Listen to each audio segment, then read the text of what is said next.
uJesu Kristu inkosi. uJesu Kristu inkosi. uJesu Kristu inkosi. uJesu Kristu inkosi. uJesu Kristu inkosi. uJesu Kristu inkosi. Bingelela abazalwane, bingelela abafundisi abakhona, omama befundisi, obaba bonke abakhona, omama Sunday school, intombi insizwa, osishayela insimbi, besiphathele uhlelo nabadumisi bethu. Siyabingelela kakhulu ngegama likaJesu inkosi yethu, uJesu Kristu inkosi.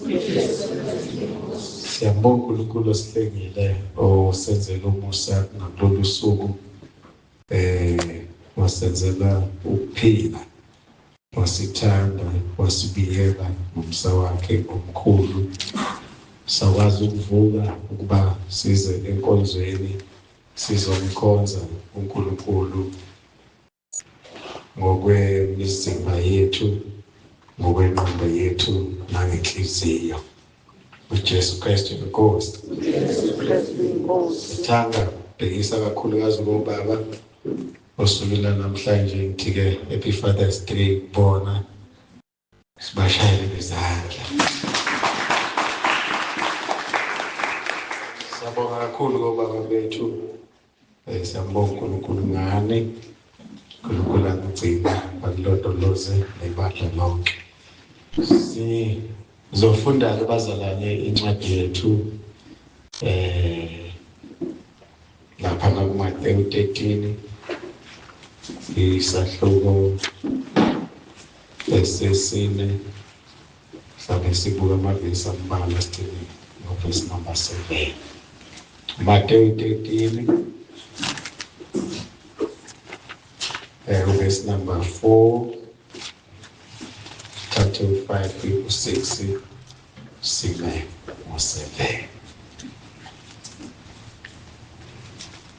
Ngimfumene Jesu ensukwini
Saqala ukufunda uMateyu sahluko seshumi nantathu indimana yesine.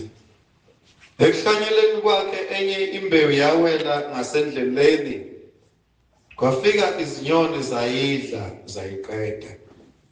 Kepha enye yawela edwaleni lapho yayingenamhlabathi omningi, khona yamila masinyane ngokuba ingenamhlabathi ojulileyo. Kodwa seliphumile ilanga yahamuka, nangoba ingenampande yabuna. Kepha enye yawela emeveni, ameva akhula ayiminyanisa. Ameva akhula ayiminyanisa.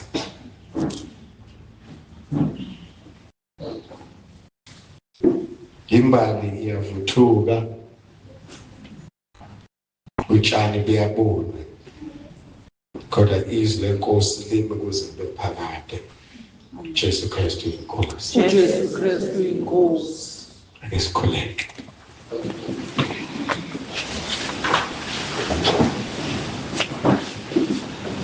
Baba, egameni likaJesu waseNazaretha, siyawubonga umusa wakho, siyabonga uthando lakho lengcwele. Siyabonga baba ukusihlanganisa nasosuku namhlanje kuba siqoqane kanje ngokufuna ukukhuluma phakathi kwethu. Siyacela Nkosi uthulise umsindo ongenza ukuthi izwi lakho lingezwakali. Sikunika indawo Nkosi nasenhliziyweni uba ukhulume lokho ofisayo uba sikuzwe bese siyakwenza. Thulise umsindo enhliziyweni yethu egama likaJesu inkosi yethu uJesu Kristu inkosi. uJesu Kristu inkosi. Amen. Amen.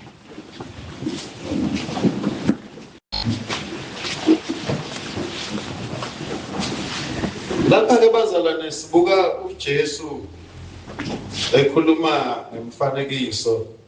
Babhale ukuthi imfanekiso eyisikhombisa. Sahluko nje sikhuluma ngomfanekiso uJesu akhulume ngayo. Kodwa lana sizothatha imbewu eyintathu. Siyeke leyesine ngoba eyesine yona ebalulekile nokufanele ukuthi sibe yiyo ekugcineni kwempilo yethu. Kodwa ngiyathanda sibuke lezi imbewu eyintathu okulotshwe ngazo la. Imbewu yokuqala ithe imihlanyelwa, yahlanyelwa endaweni la kuyindlela khona ingenayo kushona phansi, kwafika inyoni zayidla zayiqeda. Manje lithi zayidla zayiqeda kusho ukuthi akusalanga lutho. Ihlanyelwa aqhubeka ehlanyela eyesibili, yawa yawela emhlabathini kanti ngaphansi kwawo kunedwala. Yakhula amasinyane, kwaphuma ilanga yabuna ngenxa yokuthi impande zingajulile. Waqhubeka yasiyabuna, waqhubeka wahlanyela umhlanyeli lenenye imbewu. Lithi-ke kwakunameva yaminyana, mhlawumbe ngizothi ukugxila kuleyo ndawo.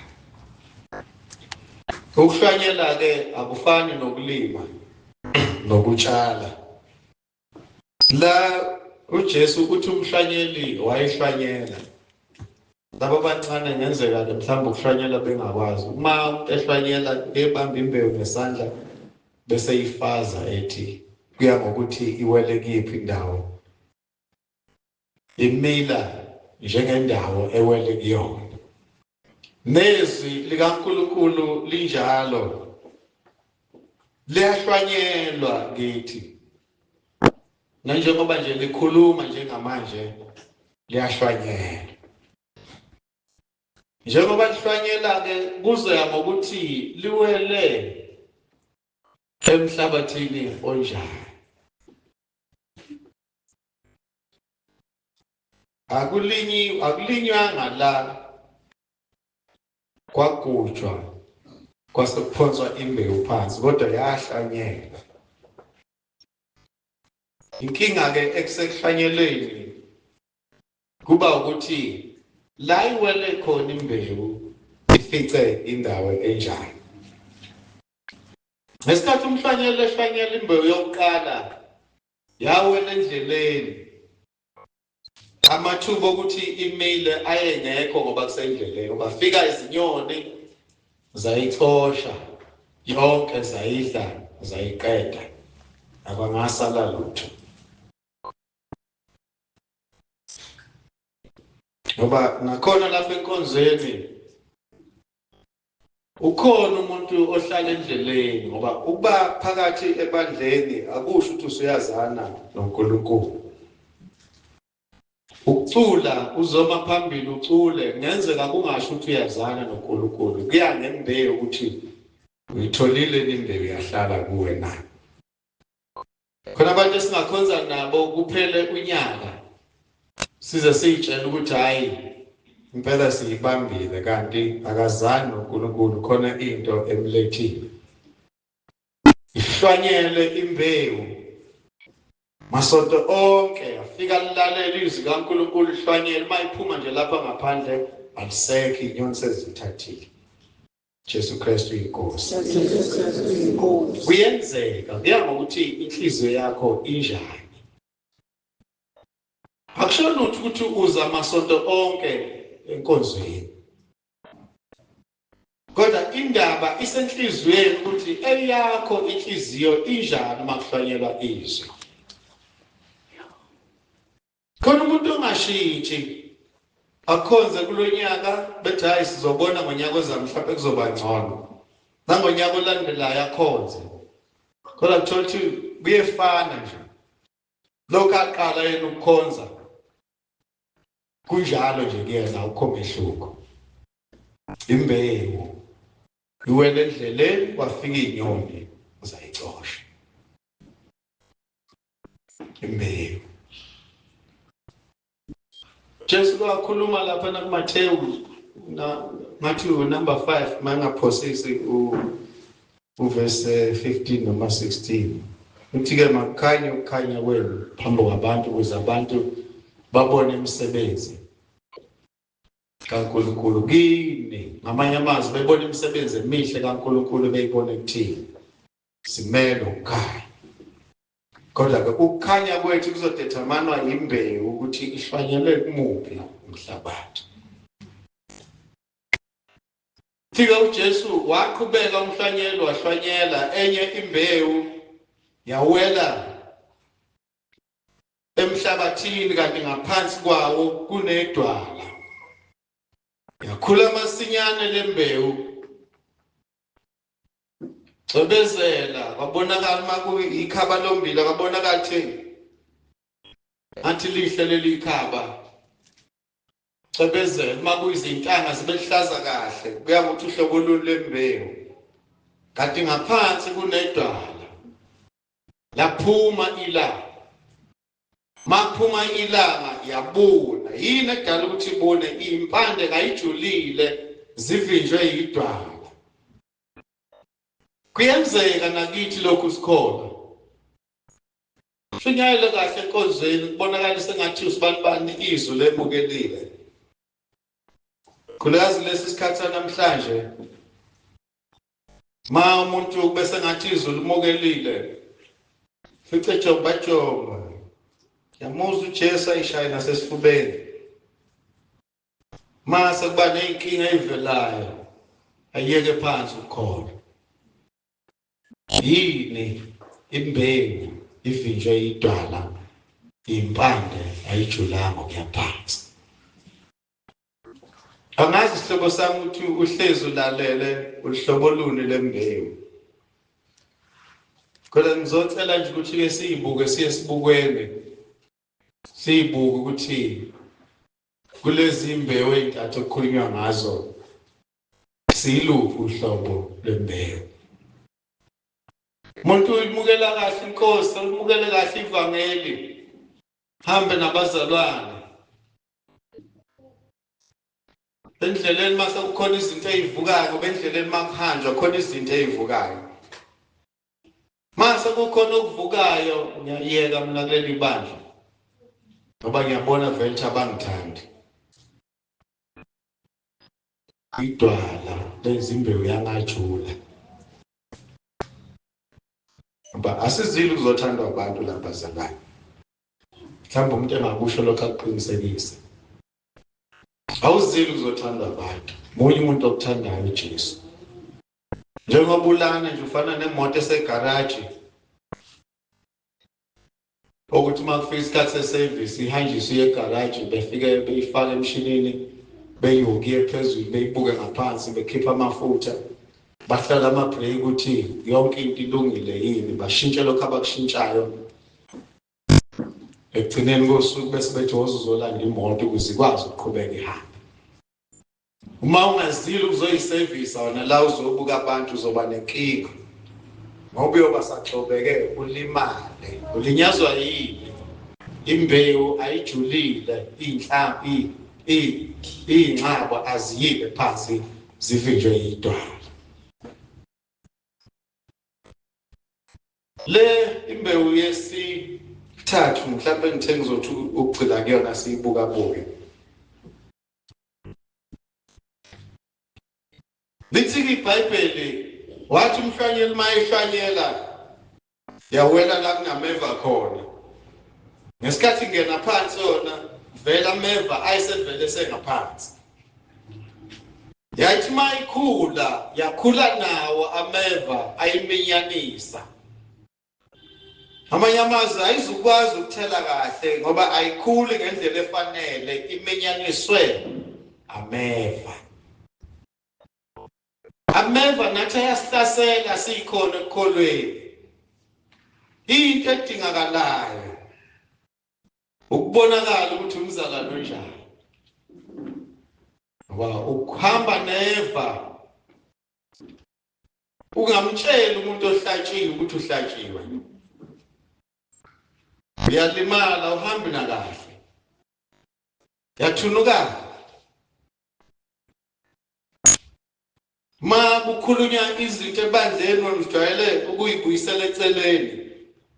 Hayi akusho kumina akusho kosibani bani. Buyela eceleni wena uyisusa kwabanye. Yini uminyene. Lokhu kuminyana kwakho kwenza ukuthi ungaluzi uthando lokumkhonza uNkulunkulu. Lokhu kuminyana kwakho kwenza ukuthi uJesu angakwazi ukusebenza ngendlela afisa ukusebenza ngayo kuwena. Yabo umuntu ominyene onesifuba akuphefumuleki kahle. Umuzwe memeza athi vulana amawindi kuthiwa vuliwe athi umoya ungena. Anivula umnyango. Vula umnyango kwenye inkathi athatha abeke ngasemnyango. Ngowona lo moya awuphefumulayo umphazamise athi ngingenisene endlini. Yindaba uminyene. Akakwazi ukuphefumula kahle.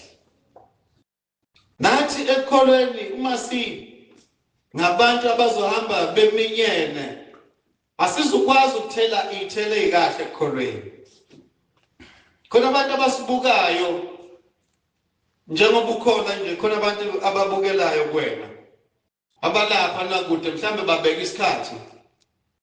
Uthi yabona ngonyaka ozayo ngiyakuyokhonza mfuna ukuyokhonza noSibani bani. Ngiyibona indlela akhonza ngayo. Ushintshile. Ushintsha ukukhuluma, ushintsha ngisho ukuhamba. Akuyena lo muntu. Ubukela kuwe lo muntu. Kodwa uyimbewu eminyene uzomenza uthengeze ekholweni. Ngoba kuzothi la sekuseduzane. Sekuseduze ukuthi amukele inkosi. Ushintshe wena wenza izithelo zokuminyana. Avela phelelwe yithemba ukuthi nomuntu ebengithi ngimethembile phela bona bathembe thina ngokwabo. Nomuntu ebengithi ngimethembile naye wenze nje. Ngeke shumayela uPaula. Shumayela Agrippa eluzwa eyizwe intshumayelo kaPawula.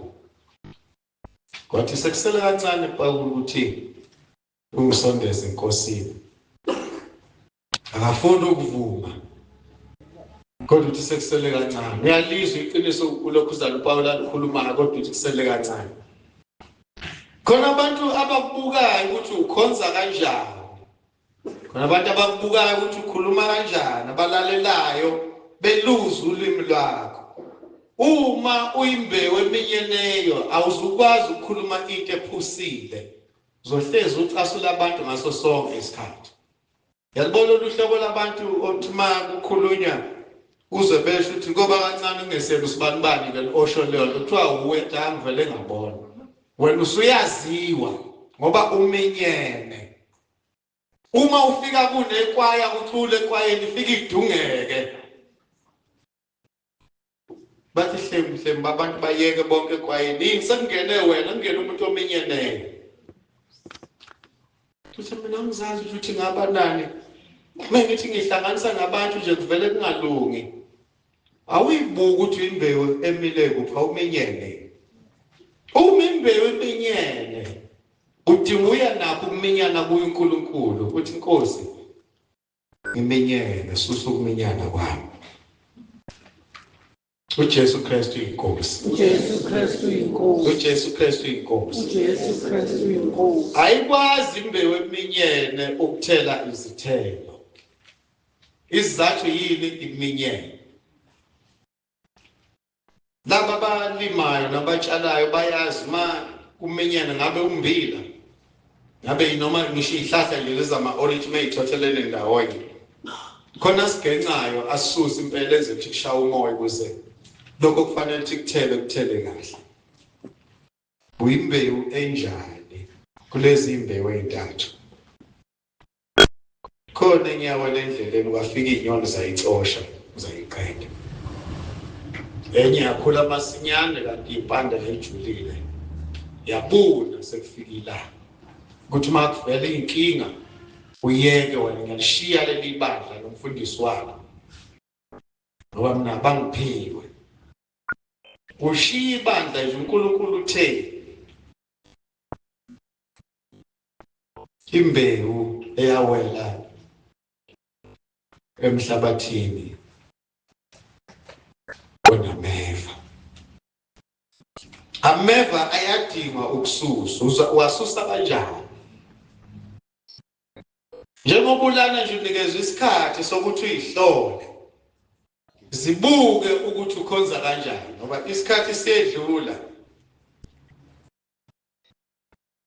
Ngenzeka lo nyaka uphele mhlasimbe uphele nami ngawubona unyaka ozayo mhlambe kube uwe. Uma ungayilungiselanga kusemanje sifumene umusa ukuthi sikwazi ukulungisa indaba yethu sivume izono zethu.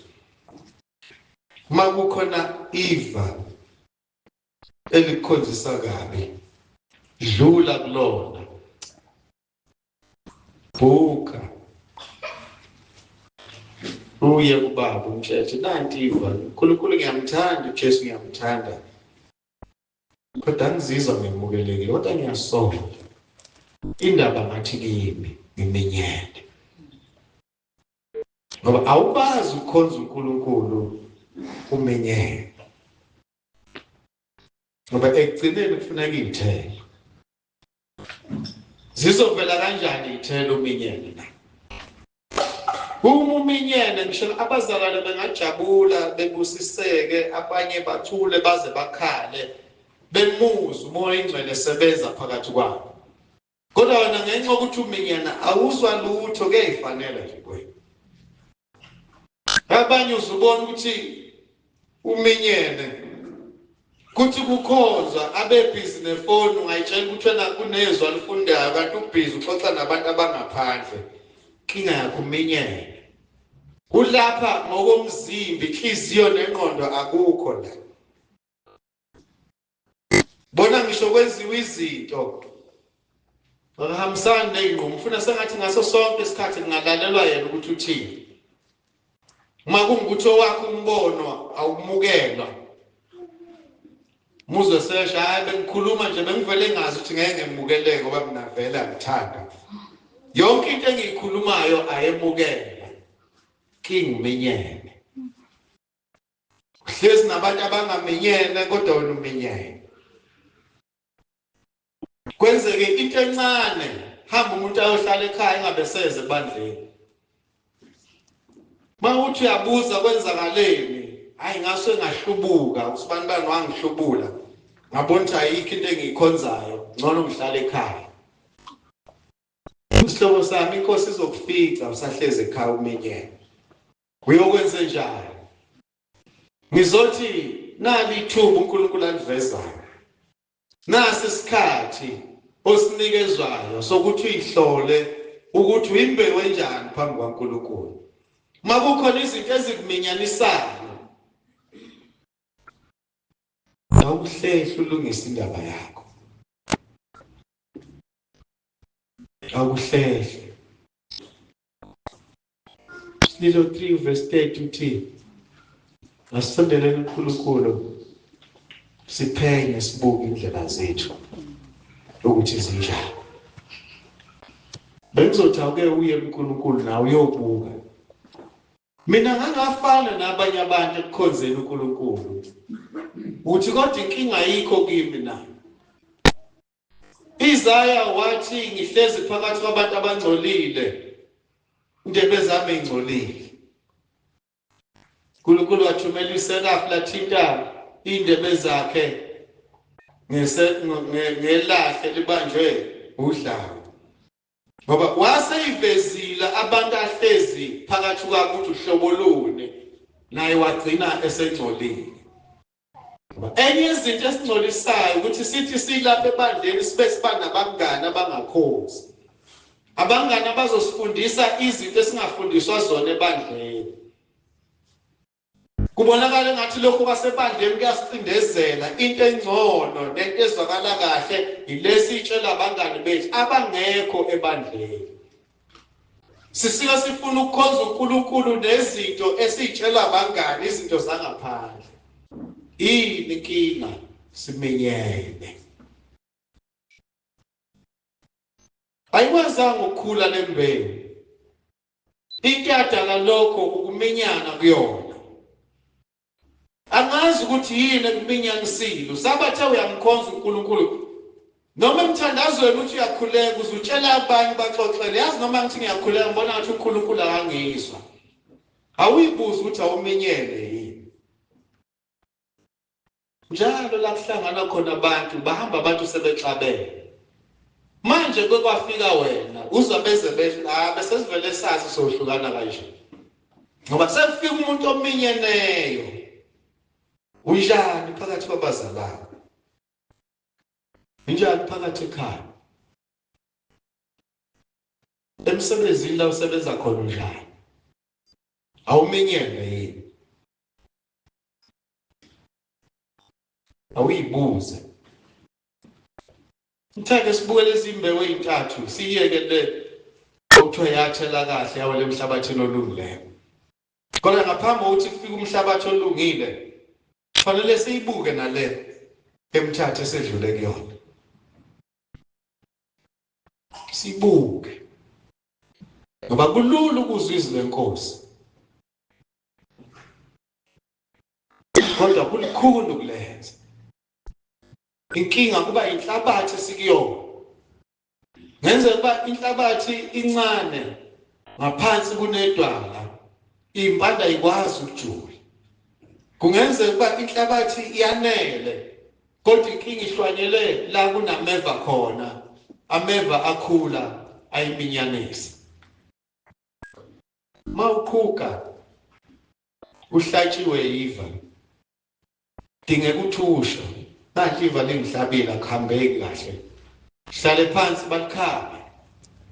Kukhishwe iva, kukhishwe nokungcola. Kubuhlungu yebo, kodwa ekugcineni uyakhululeka. Ngoba ngeke kusize ukubhandisha isilonda ubomvu bungakhishiwe. Ngoba kuzokonakala ungagcina udokotela seyokunquma umlenze. Kanti ubungeke unqunye kuba usheshe waveza ukuthi iva lingihlabile. Ey'ngane zakwethu ake simkhonze uNkulunkulu singamenyene. Khona siyokwazi ukuthela ithele. Umkhiwane wabuna masinyana ngoba wawukhombisa ukuthi unezithelo. Wawukhombisa ukuthi uJesu angasethela isithelo kuwona. Ngithi wawunamaqabunga amahle. Nakuba isikhathi sasingeyiso samakhiwane. Kodwa ngendlela owawuheha ngayo wawungakhombisi ukuthi umuza kuwona ufika uthola isithelo. Wafika uqalekisa uJesu. Nathi sikhonza kanjalo namhlanje. Sinabantu obethemba ukuthi umntwana kaNkulunkulu kodwa umususondela kuye akuhlabe ngameva njengengungumbane. Lunjani lakho ukhona? Abakhali nabantu mabesondela kuwe. Abakhali. Usibani ngambona elungile umuzo ehlabelela. Kuzwethemba ukuthi umntwana kaNkulunkulu into ephuma kuyena ngaphakathi. Imbewu umenyene.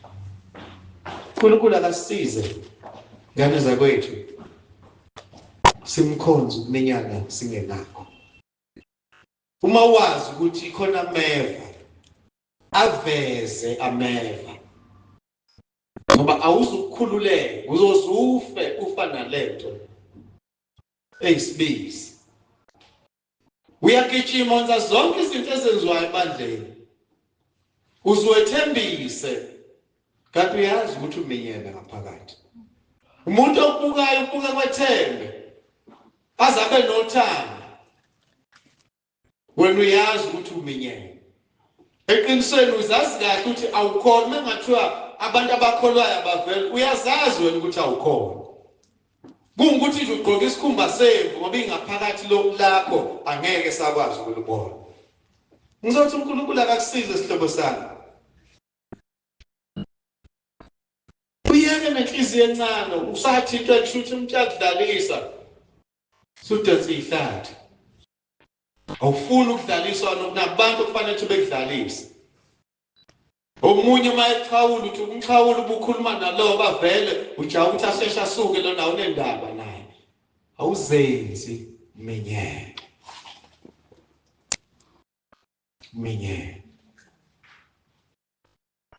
uma mhlambe ngingaqhawulanga ngeza ngezokubingelela sengothwala icala ngimbonile nje baqhawule bonke wajikeleza futhi ngibone nesindlela angibuke ngayo ukuthi akangithandi awuzenzi umenyeme ngizothi asibheke lezi imbewu ingane zakwethu uNkulunkulu asisize zibuka ukuthi imbewu enjani awuyibuka ukuthi imbewu enjani hamba uyokwenza homework uNkulunkulu ekuphi ithuba ungayifunda isahluko sonke uzoza uJesu mayikhuluma ngalezi imbewu bese uyibuka wena ukuthi mina ngingena ngakiphi imbewu kulezi imbewu ezibale lapha phansi thina nje sibukele ezintathu uJesu Kristu inkosi uJesu Kristu inkosi sibuke sihlole lithi iBhayibheli masilizwe izwi likaNkulunkulu asingagcini ngokulizwa kodwa silenze ngoba umuntu oluzwayo engalezi ufana nomuntu oyibuka esibukweni uthi engasuka esibukweni akhohle ukuthi ubengonjani ake sihlole ngezwi sibuke ukuthi siyiphi imbewu phakathi kwalezi imbewu ezintathu khona siyokwehlulela abantu seyihlulela thina sizibone mbeke phela nolako lingenasidingo uma sesihlolisise kahle busuyaya umuntu kaNkulunkulu uthi uNkulunkulu ngiyamthanda uJesu ngiyamthanda kodwa ngiyabona ukuthi uma ngiqhuba ngalendlela izulu ngeke ngilibone ngoba nginalokhu okufanele ukuthi ngikwenze ameva afuna ukukhuthulula ukuze uhambe ungabi nawo ameva akubukeki unameva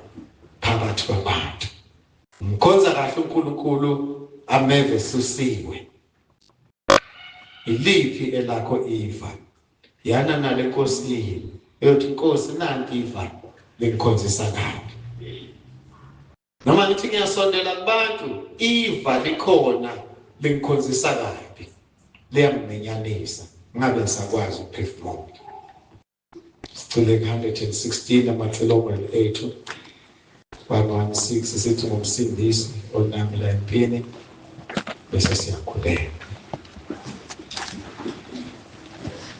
ngomsindiso namela empini iyatina no makungathi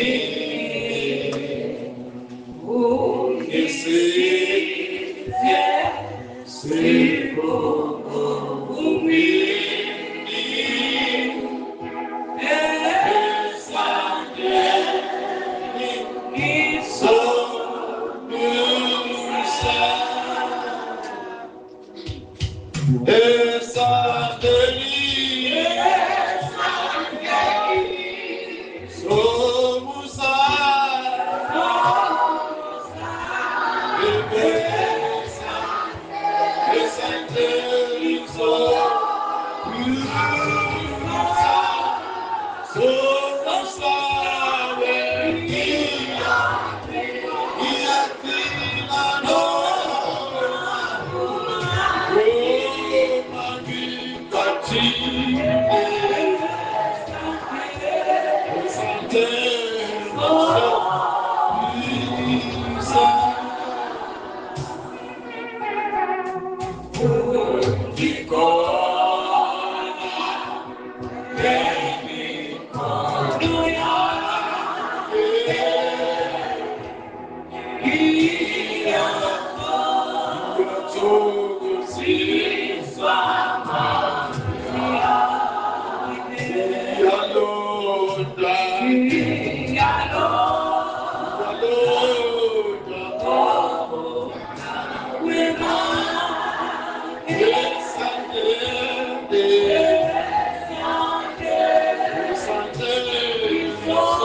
Baba Nkwanyana, sibonge ngezwi Nkosi.